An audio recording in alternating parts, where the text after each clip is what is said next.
저희 가정에 많은 일들이 벌어집니다, 요즘에. 리마인드 웨딩을 하고, 30년이 지나서 또 프로포즈도 하겠고, 우리 자녀들이 만들어주고. 이번 주에는 그렇게 기다리던 우리 손녀가 태어났습니다. 사실 그 5월 말에, 5월 27일날 예정돼 있었는데요. 예정돼 있었는데, 그 이제 양수가 터지는 바람에 조금 빨리 세상을 나왔죠. 그 손녀 아버지도 양수가 터져서 예정일보다 빨리 나왔거든요. 그러니까 아마 자기 아버지를 꼭 빼닮은 것 같습니다. 그 이제 아이를 이제 양수가 터졌다 그래서 병원에 입원을 하고 다음날 이제 수술 시간을 맞춰서 다음날 이제 수술을 하고 그리고 이제 그 아이의 그 사진을 찍어서 이렇게 보내줬어요. 근데 제가 이제 그날은 일이 없어서 집에 있다가 그 사진을 이렇게 봤는데 무슨 이유인지 잘 모르겠는데 눈물이 나더라고요. 굉장히 감동적인 거예요. 근데 왜 눈물이 날까? 그 어떤 생명이 태어난 어떤 그 신비함의 어떤 큰 감동이 분명히 있었죠.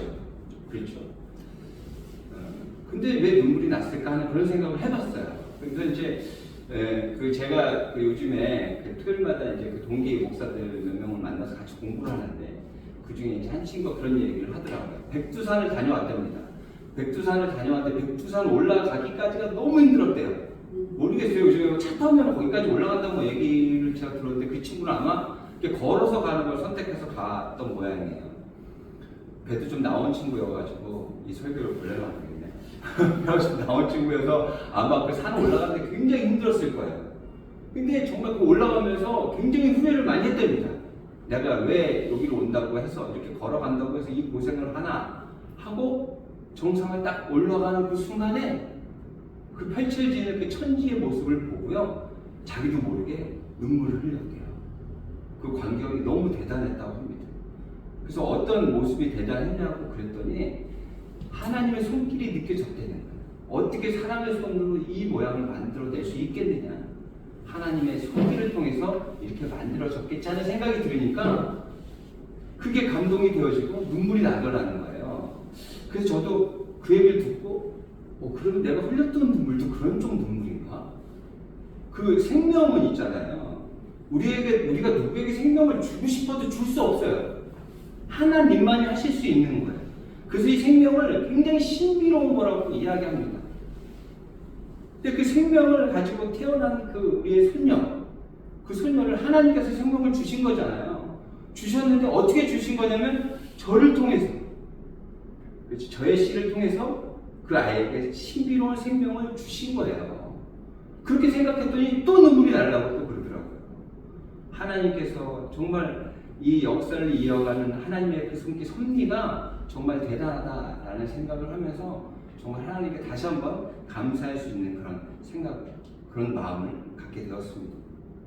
이렇게 생각만 해도요, 우리 그 손녀의 그 동영상을 보내줬어요. 근데 벌써 몇 번을 본 줄 모릅니다. 그 짧은 그 동영상을 시간 될 때마다 봐요. 그 생명은 있잖아요. 자꾸만 보게 되고 가슴을 뜨겁게 만들고 즐겁고 기쁘게 만들어줘요. 그렇죠? 근데 그렇지 않은 경우도 있어요. 오늘 성경에 읽었던 그 내용입니다. 어떤 모습인지 한번 볼까요? 1절, 2절 제가 한번 읽어볼게요. 여호와께서 권능으로 내게 임재하시고 그의 영으로 나를 데리고 가서 골짜기 가운데 두셨는데 거기에 뼈가 가득하더래요. 나를 그 뼈 사망으로 지나가게 하시고 본즉 그 골짜기 지면에서 뼈가 심이 많고 아주 말랐다. 생명이 있는 게 아니고요. 죽음이 있는 거죠. 뼈밖에 없대요. 살도 없고 호흡도 없고 아무것도 없는 그냥 뼈밖에 없는 골짜기에 뼈밖에 없는 것들을 에스겔이 환상으로 보게 되었다라는 거예요. 그렇다면 이 뼈들이 누구의 뼈인지 궁금하잖아요. 그렇죠? 누구의 뼈일까요? 11절입니다. 제가 또 읽어볼게요. 또 내게 이르시되 인자야 이 뼈들은 이스라엘 온 족속이라.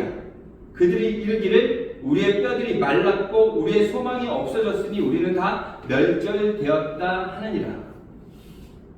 이 에스겔이 사역할 때가 언제였냐면 이스라엘이 그 북이스라엘과 남유다로 이렇게 갈려요. 여로보암 그 왕 때, 북이스라엘 여로보암 왕 때 이렇게 두 나라로 갈리게 됩니다.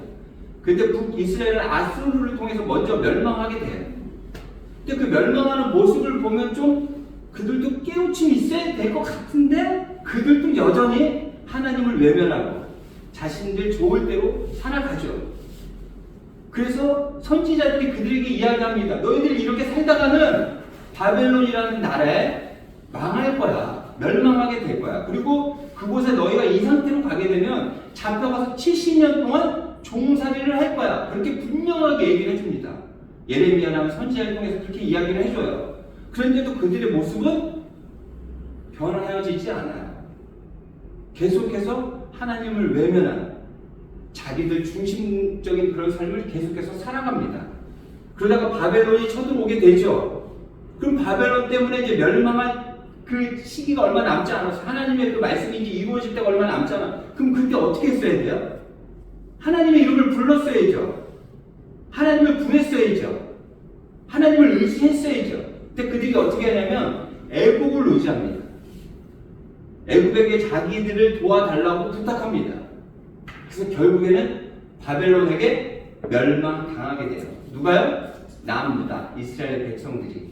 그렇게 해서 이들은 바벨론의 종으로 다 노예로 끌려가게 됩니다. 지금 그 상황이에요.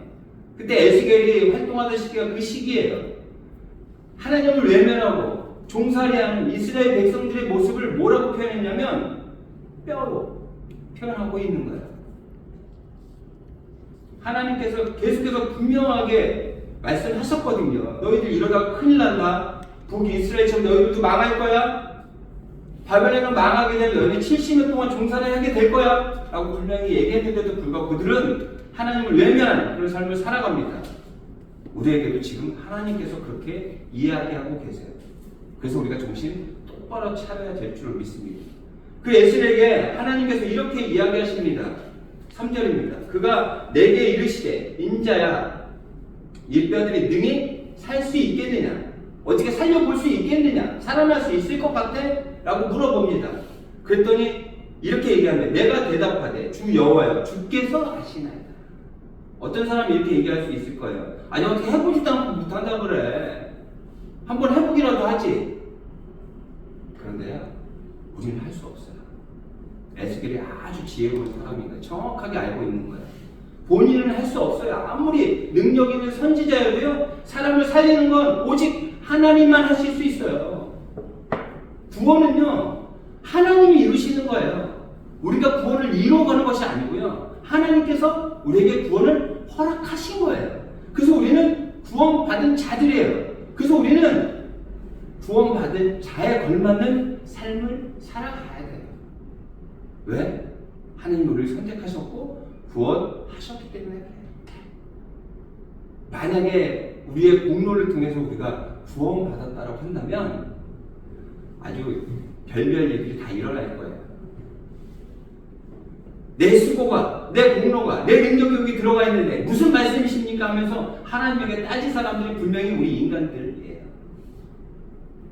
그런 것들을 차단하기 위해서 오직 구원은 하나님께로부터 오는 것임을 우리는 명확하게 깨닫고 하나님의 은혜를 구하는 우리가 되어야 될 줄 믿습니다. 그래서 이렇게 또 이야기하십니다. 또 내게 이르시되 너는 이 모든 뼈에게 대언하여 이르기를 너희 마른 뼈들아 여호와의 말씀을 들을지어다. 이제 하나님께서 뼈밖에 없는 거의 죽어있는 이스라엘 백성들 다시 생기를 불어넣어서 살리시겠다고 한 내용들이 그 다음의 내용으로 나와요. 그런데 무엇을 먼저 하셔요? 말씀을 전하라고 하십니다. 근데 이 말씀을 통해서 우리는 뭘 알 수 있어요? 뼈밖에 없는 그런 인생에게는 말씀이 없겠구나. 그렇죠? 뼈밖에 없는 살아있지 못한 죽어있는 뼈들을 다시 살리는데 말씀을 전하라고 그러잖아요. 말씀을 통해 그들이 생기를 얻고 다시 살아난다 그러죠. 그래서 이 말을 좀 바꾸면 이들에게는 지금 말씀이 없는 상태인 거예요. 내 안에 말씀이 있는지 확인해야 합니다. 오늘 말씀의 제목이에요. 내 안에 말씀이 있는지 확인해야 된다니까요.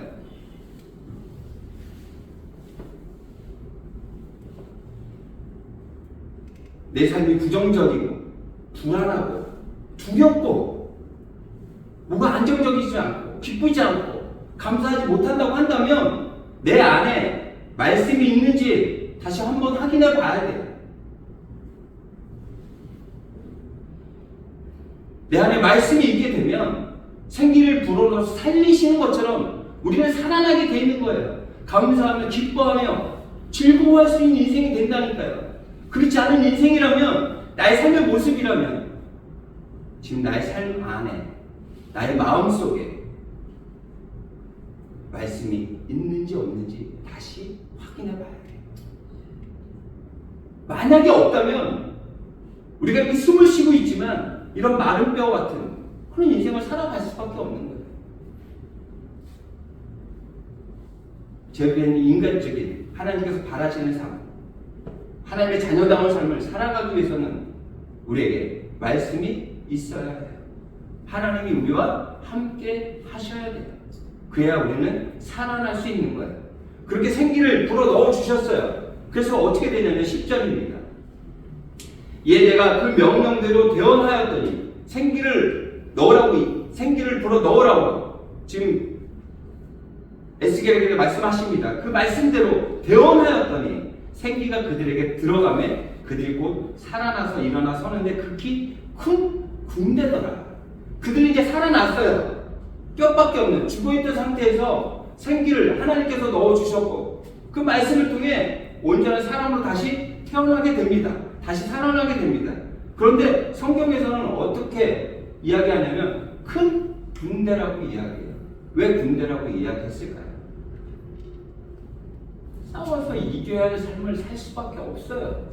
세상의 유혹이 너무 강합니다. 이러한 기사의 내용을 봤어요. 월급 그대로인데 지갑 빵빵하다. 이게 무슨 말일까요?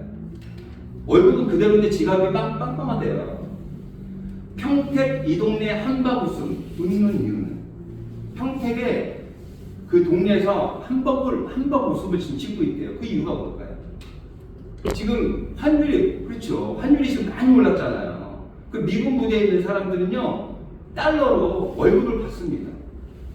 그래서 환율이 많이 올랐기 때문에 예전에 그 똑같은 금액 가지고 더 많은 물건들을 살 수 있다는 거예요. 행복하겠죠? 그렇죠? 너무 좋을 것 같아요. 똑같은 월급인데 더 많은 것들을 누릴 수 있어요. 우리 많은 사람들이 그거를 바라잖아요. 좀 적게 노력하고 더 많은 것들을 얻으려고 하잖아요. 그래서 어떤 걸 갖게 돼요? 사기를 겪게 되는 거죠. 그런 일들 때문에 좀 덜 노력하고 더 많은 것들을 얻고 싶은 그 마음 때문에 사기를 당하게 되는 거예요. 그런데 이렇게 좋아하는 사람들이 있는 반면에 그렇지 않은 사람들도 있겠죠. 환율이 오른 사람들 중에 가장 피해보는 사람이 어떤 사람일까요? 유학 보낸 부모님들 아닐까요? 당장 저희 한국 돈을 달러로 바꿔서 보내야 되는데 예전에 한국 돈 가지고 바꿀 수 있는 그 달러의 양이 굉장히 줄어들어 버린 거예요. 그러다 보면 돈을 더 많이 들여서 달러를 보내야 되는 그런 상황이 생기는 거죠. 이 세상은 그래요. 돈을 갖고 덕을 보는 사람이 있으면 피해를 보는 사람이 있어요. 집이 오르면, 집이 있는 사람들은, 집값이 오르면 집이 있는 사람 좋지요. 집이 없는 사람들은 살 기회가 없어져 버리는 거잖아요. 그들도 불행해지는 거예요. 세상은 상대적이에요. 그래서 이 세상을 살아가는 그 삶이 쉽지 않은 거예요. 근데 살아갈 수 있는 그 방법은 뭐냐면 다른 사람보다 더 많이 가지려고 해요. 더 많이 가지면 더 많은 것들을 누리고 더 많은 안정적인 삶을 살아갈 수 있을 거라고 생각해요. 그러다 보니 욕심을 더 내게 되고요. 다른 사람들의 어떤 피나 희생을 요구하게 되는 거죠. 그들의 희생을 통해서 나의 것들을 채우고픈 그 마음들이 있기 때문에 그것들을 채워야 분명히 행복해진다라고 생각하는 거예요. 그렇게 세상을 가르쳐요. 좋은 차를 타야, 큰 집에 살아야, 정말 많은 곳을 여행 다녀야 행복한 사람인 것처럼 세상을 자꾸만 그렇게 그려냅니다. 그렇지 못한 사람들은 그럼 난 불행하네? 라는 생각을 갖게끔 만들어요. 좋은 집에 살고 좋은 차를 타고 좋은 여행지를 다니며 그런 것들을 누리는 사람들은 행복하다고 생각할지 모르지만 그렇지 못한 사람들은 상대적으로 박탈감을 갖게 되고 더 힘든 인생을 살아갈 수밖에 없는 그곳이 바로 세상이에요. 그래서 더 많은 것들을 가져야 된다 라고 이야기하는 것이 세상. 그것들을 이겨내려면 싸울 수밖에 없어요. 그냥 그런 것보다 넘어갈 수 없어요. 그것이 틀리다라고 이야기할 수 있는 우리가 되어야 돼요. 하나님의 진리는 변함이 없습니다. 예전에도 그랬고요. 지금도 앞으로도 우리 하나님의 그 말씀은 절대 진리예요. 변함이 없어요. 그렇기 때문에 우리는 그 진리 안에 살아가며 세상과 싸워야 돼요. 세상에서 추구하는 그 가치와 방법과 방식을 부인해야 돼요. 왜? 우리는 진리를 따르는 하나님의 자녀들이기 때문에 그래요. 제가 그 TV 프로 보니까 또 이런 프로도 있더라고요. 그 실버타운을 이렇게 조명해 주는 거예요. 요즘에 이제 그 나이 먹은 분들이 이제 나이 드신 분들이 오래 사시잖아요. 오래 살 예전부터 뭐 100세라고 그러잖아요. 예전에는 뭐 60, 70까지 살기도 쉽지 않았죠. 그래서 환갑을 치르고 그랬잖아요. 60까지만 살아도 정말 오래 잘 살으셔서 고생했어요라고 환갑을 했는데 요즘에 환갑 한다고 하시는 분들 없죠. 제가 젊었을 때만 해도 환갑 잔치에 제가 여러 번 다녔던 기억이 있어요. 근데 지금은 7순에도 안 하고 8순에도 거의 안 하시는 것 같아요. 왜? 100세 시대이기 때문에 그런 것 같아요. 그러니까 그렇게 나이 드신 분들이 많고 관심이 많다 보니까 TV 프로에서 실버타운을 조명해 주는 거예요. 여러 곳에 실버타운을 가는 거예요. 근데 저는 실버타운이라고 그러면 건물 한 동, 두 동짜리 이런 거를 얘기하는 줄 알았어요. 한 동, 두 동. 근데 실버타운이 엄청나요. 완전히 큰 도시예요, 도시. 진짜. 하나의 큰 마을이에요. 그 안에 종합병원이 있고요. 골프장이 있고요. 편의시설이 없는 게 없어요. 그리고 돈만 있으면 있잖아요. 부족함이 없어요, 부족함이. 부족함이 없어요. 그러니까 그걸 보면서 저도 잠깐 어떤 생각을 했냐면, 야, 그래서 노후를 준비해야 된다는 이유가 이건가? 어느 정도 금액만 있으면은 그 노후를 아주 편안하게 지낼 수 있겠구나 라는 생각이 드는 거예요. 세상은 있잖아요. 그것이 맞는 것처럼 자꾸만 조명해요. 근데 저는 그 화면을 보면서 어떤 생각이 들었냐면 그곳이 마른 뼈 같다라는 생각이 들어요. 마른 뼈. 마른 뼈가 있는 골짜기 같다는 생각을 했어요. 그곳에 꿈도 없고요. 사명도 없어요. 그냥 그곳에는요. 하루 잘 먹고 건강하게 살면 그거로 기쁨을 누리는 그런 곳이에요. 우리가 이 땅의 삶으로 끝이 납니까? 그렇다고 그 실버타운에 들어가서 그렇게 건강하게 많은 것들을 누리며 산다고 해서 영원히 살아요?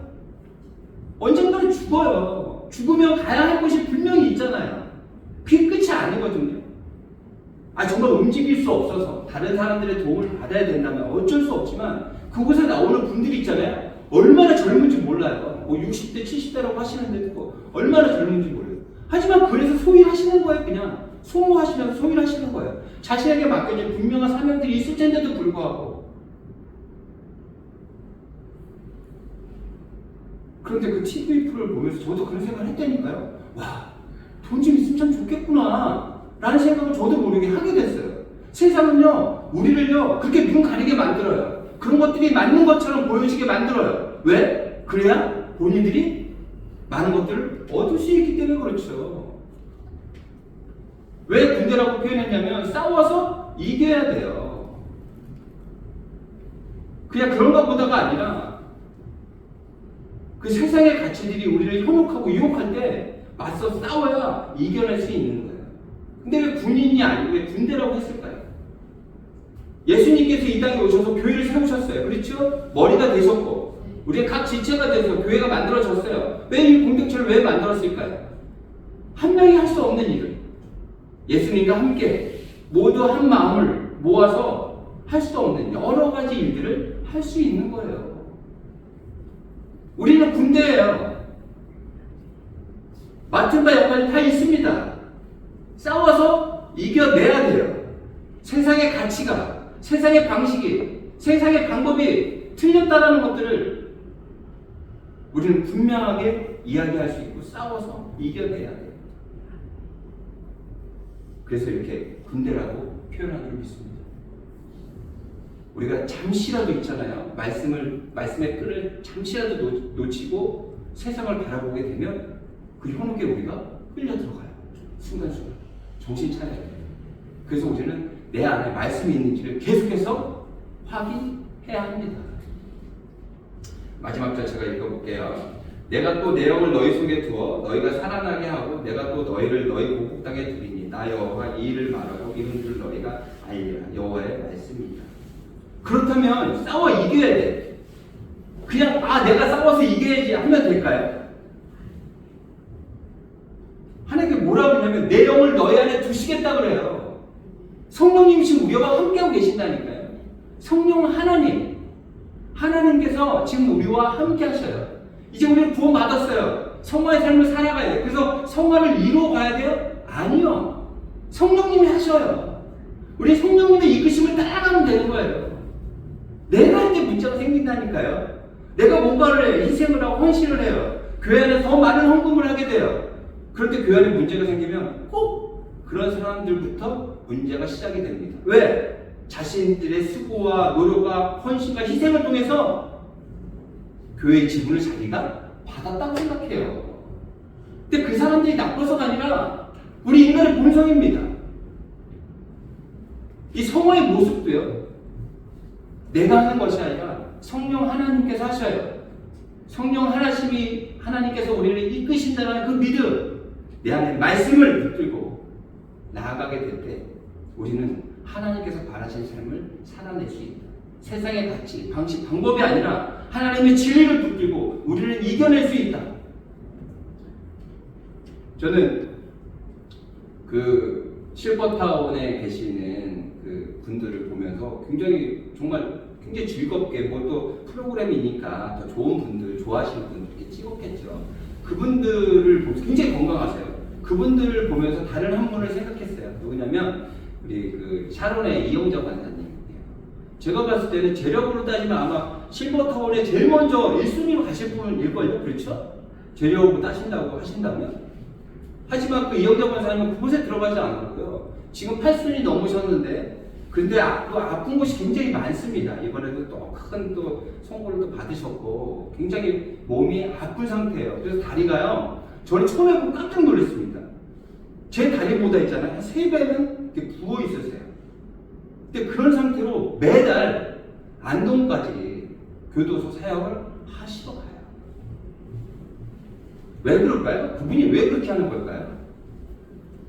본인에게 맡겨진 사명이라고 생각하는 거예요. 그렇기 때문에 싸워 이기기 위해서 그곳에 가는 거예요. 그리고 매달 한 번씩 원래를 모여서 함께 기도합니다. 누구를 위해서요? 내 자식을 위해서, 내 남편을 위해서, 내 가정을 위해서도 기도해야죠. 하지만 나는 아무런 연고가 없는 그 불쌍한 자들을 위해 죄를 짓고도 죄로 생각하지 못하고 있는 사람들도 있을 수 있거든요. 불쌍한 그들을 위해서 기도하신단 말이에요. 왜요? 하나님 맡겨주신 사명이에요, 그게. 근데 잘 먹고 잘 살다 죽으면 되는 게 아니에요. 잘 죽으면 되는 게 아니에요. 그 다음에 세상이 있다니까요. 그 너머에 세상이 있어요. 그러기 위해서 이 땅의 삶을 온전하게 하나님께서 바라시는 온전한 사명을 지키며 살아가는 우리가 되어야 한다는 거예요. 그렇기 때문에 군인이 아니라 군대라고 이야기하시는 거예요. 혼자서 하기 힘들어요. 그 나이 드신 정말 연로하시고 많이 힘드신 그 권사님이 안동까지 가실 때는 옆에서 샤론의 우리 권사님들이 돕지 않으면 안 돼요. 우리 권사님들이 한 분 한 분이 우리 권사님을 이렇게 챙기고 저렇게 챙기고 그렇게 한 마음으로 그 일들을 함께 해내고 있어요. 우리 다세문교회도 이런 군대입니다. 하나의 공동체예요. 하나의 마음을 품고 그 마음속에 말씀을 새기고 하나님께서 바라시는 사명이 무엇인지를 우리 다세문교회는 한 마음을 모아서 하나님의 뜻을 따라 나아가요. 그래서 하나님 잘 먹고 잘 살다 그래 갈게요가 아니라 하나님께서 맡겨주신 사명이 무엇입니까? 제가 해야 될 일들이 무엇입니까? 기도하며 하나님의 뜻을 따라 그렇게 살아내는 여러분들 다세문교회가 되기를 바랍니다. 아멘.